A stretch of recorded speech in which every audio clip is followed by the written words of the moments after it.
சிஎஸ்கேவிற்கு தோல்வி உறுதினு தெரிந்தே தோனி களத்திற்கு வந்தார். ஏன் தெரியுமா?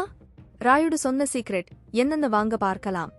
டெல்லி அணிக்கு எதிரான போட்டியில் சிஎஸ்கே அணியின் தோல்வி உறுதி என்றே தெரிந்தேதான் தோனி களமிறங்கியதாக சிஎஸ்கே முன்னாள் வீரர் அம்பாதி ராயுடு தெரிவித்துள்ளார். 17வது சீசனுக்கான ஐபிஎல் தொடரில் சிஎஸ்கே அணி முதல் தோல்வியை டெல்லி அணிக்கு எதிரான போட்டியில் பதிவு செய்துள்ளது. இந்த போட்டியில் முதலில் பேட்டிங் ஆடிய டெல்லி அணி ரிஷப் பண்ட் மற்றும் டேவிட் வார்னரின் அதிரடியால் 20 ஓவர்களில் 5 விக்கெட்டுகள் இழப்பிற்கு 191 ரன்கள் குவித்தது. இதன்பின் களமிறங்கிய சிஎஸ்கே அணி 20 ஓவர்களில் 6 விக்கெட்டுகள் இழப்பிற்கு 171 ரன்களை சேர்த்து தோல்வியடைந்தது. இருப்பினும் கடந்த 2 போட்டியில் சிஎஸ்கே அணி பெற்ற வெற்றியை விடவும் இந்த போட்டியில் சென்னை அணி ரசிகர்களுக்கு மகிழ்ச்சியை கொடுத்துள்ளது. ஏனென்றால் சிஎஸ்கே அணியின் தல தோனி 307 நாட்களுக்கு பின் மீண்டும் சிஎஸ்கே அணிக்காக மஞ்சள் ஜெர்சியில் களமிறங்கி ருத்ர தாண்டவம் ஆடியுள்ளார். இதனால் தோல்வியை பற்றி கூட சிந்திக்காமல் சிஎஸ்கே அணி ரசிகர்கள் கொண்டாடி வருகின்றனர். இந்த நிலையில் தோனியின் ஆட்டம் குறித்து சிஎஸ்கே முன்னாள் வீரர் அம்பாதி ராயுடு பேசுகையில், தோனியின் இந்த ஆட்டத்திற்கு பின் எனக்கு சில விஷயங்கள் தோன்றுகிறது. இனிமேல் தோனி நம்பர் 8 இல் களமிறங்க மாட்டார் என்று தோன்றுகிறது. நிச்சயம் நம்பர் 6 இல் களமிறங்க அதிக வாய்ப்புகள் உள்ளது. அவர் களமிறங்கும் போது